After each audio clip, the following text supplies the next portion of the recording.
think we can agree that the FBI had credible information that there was likely to be violence on January 6th. Can we agree on that? Well, I don't know that we had assessed its credibility. We certainly had information that was concerning about the potential for violence in connection with the January 6th events. And as we've discussed here this morning, one piece of information that was most specific that I'm aware of was passed, quite quickly. Well, based on that information, I'm sorry to interrupt, but we just keep nibbling at the edges and dancing around the issue. And I understand. I'm not asking you to throw anybody under the bus, Chris. I get it. But we need to find out what happened. Now, if you were king for a day, based on the information that you had, maybe not at the time, but later on, would you have called out the FBI? Today, things got seriously heated on Capitol Hill. Senator Kennedy took the gloves off and grilled FBI Director Christopher Wray at the Senate Judiciary Committee. And let me tell you, no one was holding back. Tell me who had the authority to call out the National Guard on January 6th? My understanding is that the decisions to call out the National Guard, in one sense, are the responsibility of the Secretary of Defense, but in another sense, have to be... Mr. Director, I'm sorry to interrupt you, but I think we can agree that the FBI had credible information that there was likely to be violence on January 6th. Can we agree on that? Well, I don't know that we had assessed its credibility. We certainly had information that was concerning about the potential for violence in connection with the January 6th events. And as we've discussed here this morning, one piece of information that was most specific that I'm aware of was passed, quite quickly. Well, based on that information, I'm sorry to interrupt, but we just keep nibbling at the edges and dancing around the issue. And I understand. I'm not asking you to throw anybody under the bus, Chris. I get it. But we need to find out what happened. Right out of the gate, Kennedy zeroed in on the events of January 6th. Who had the authority to call out the National Guard? Wray answered, saying it was the Secretary of Defense. But Kennedy wasn't buying the dodge. He pressed, if the FBI had warning signs, why didn't they act? Wray admitted there were concerns but danced around the word credible. Kennedy wasn't satisfied. He shot back, if you were king for a day, would you have called out the Guard? Wray sidestepped again, stressing the Guard's importance but refusing to play what if. Kennedy wanted names, who failed to act. Wray, sticking to the script, only mentioned what's already public. Now, if you were king for a day, based on the information that you had, maybe not at the time, but later on, would you have called out the FBI? I mean, the National Guard? Senator, as you said, I really want to be careful not to be armchair quarterbacking others. I think the National Guard, we have seen, can play a very important role in crowd control. Excuse me for interrupting. Yeah. Boy, I'm not trying to be rude, but my time's limited. Well, who made the call not to, based on your information, who made the call not to call out the FBI, whether they should have or shouldn't? Not to call the FBI? I'm sorry, I'm tired. The National Guard. Well, I would defer to others who were more involved in that discussion, but from what I have heard, what I have read, my understanding is that at one stage of the process, the local government was of the view that it did not need the National Guard's assistance. Who do you mean by the local government? The mayor? Yes. So the mayor didn't call out the National Guard? At the beginning. What do you mean by the beginning? Well, in the day or two leading up to the 6th. Okay. Then as to exactly how it played out on the 6th itself, I understand I'm not as sure about. I mean, clearly our people were overrun by the nut jobs. So we're making progress here, okay? So the mayor or the city government decided not to call out the FBI, the National Guard ahead of time. Then Kennedy pivoted to diversity. Is the FBI systemically racist? What about the House Sergeant at Arms?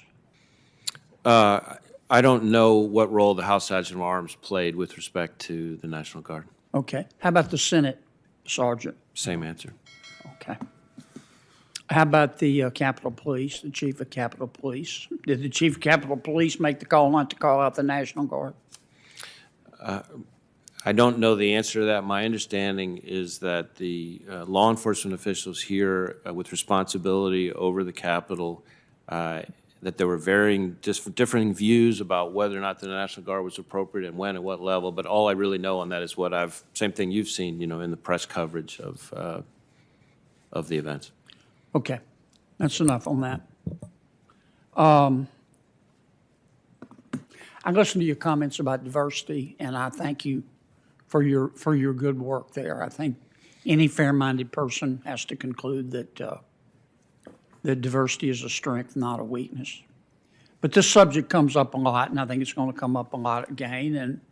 And that's not a criticism. That's just an observation. Do you believe that the FBI is a systemically racist institution? No. Now, having said that, I do believe the FBI needs to be more diverse and more inclusive than it is, and that we need to work a lot harder at that, and we're trying to work a lot harder on that. Do you believe that the FBI is a systemically sexist or misogynistic institution? Again, that's not the way I would describe the FBI that I know and see every day. But again, it's a place where we need to be more diverse and inclusive, and we need to work harder at that. And we are working hard at that, and we've got progress that we still need to make to at least to be satisfactory by my standards. Okay. Fair enough. Wray gave a flat no, but agreed the Bureau has a long way to go on diversity and inclusion. Kennedy kept at it. What about sexism? Wray shut it down, denying systemic misogyny, but again admitted there's room for progress. The message: the FBI is working on it, but Wray's not wearing any labels. Next up, China. Kennedy asked if, hypothetically, the U.S. opened its doors to people fleeing Hong Kong, could the FBI really spot spies from the Chinese Communist Party? Wray praised the FBI's counterintelligence team, but admitted China is the #1 threat. Their network of non-traditional collectors is massive, and keeping up is a daily battle. Mr. Director, have you ever been to Hong Kong? No. Wonderful place, wonderful people. The Chinese Communist Party is destroying it. If Congress passed a bill and said to the good people of Hong Kong who yearn for freedom, come to America. We're going to follow our friends in Britain. Say, come here. You want to get out from under the thumb of the Communist Party, come to America. We welcome. Do you think the FBI and law enforcement has the ability to screen for spies? One of the criticisms of the proposition I just stated is, well, we would be letting in spies. Do you think, based on your knowledge of security, that we could catch most of the spies? Well, I yield to no one in my faith and confidence in the great work of the men and women of the FBI, but I will tell you that the Chinese counterintelligence threat is the greatest threat, certainly the greatest counterintelligence threat that we face as a country. Right. And the sheer number of what we would refer to as non-traditional collectors working on behalf of the Chinese Communist Party is something that is a massive resource challenge for the FBI. That was probably an unfair question. I'm not asking you to guarantee anything. And then, the Horowitz Report. Kennedy wanted to know how many FBI folks have been criminally charged or fired because of it. Wray said prosecutions were limited, and disciplinary processes got stuck waiting for the Durham investigation. Most involved had already left the Bureau. The Horowitz Report. Can you tell me how many people you have referred for prosecution at the FBI as a result of the Horowitz Report? Well, for prosecution or for discipline? For prosecution first. Just give me numbers, because I don't want to abuse my time. Well, the prosecution issue related to anything to do with the Horowitz Report is in the hands of Inspector. I get it. How many have you fired? So most of the people involved in the Horowitz Report are former employees. Of the ones who are current, every single one of them, even if mentioned only in passing, has been referred to our Office of Professional Responsibility, which is our disciplinary arm. Now that piece, and this is important, that piece of it, because we're cooperating fully with Mr. Durham's investigation, at his request, we had slowed that process down to allow his criminal investigation to proceed. So at the moment, that process is still underway in order to make sure that we're being appropriately sensitive to the criminal investigation. In the end, Kennedy's questions shook the room, but left us with even more to think about. Who dropped the ball on January 6th? Can the FBI balance diversity, accountability, and security? And is the Bureau ready for China's challenge? If you found this breakdown sharp, go ahead and subscribe, turn on notifications, and drop your take in the comments. Did Wray dodge, or did he deliver? Let's talk. Thanks for watching Hot News today. Stay tuned for the next explosive hearing.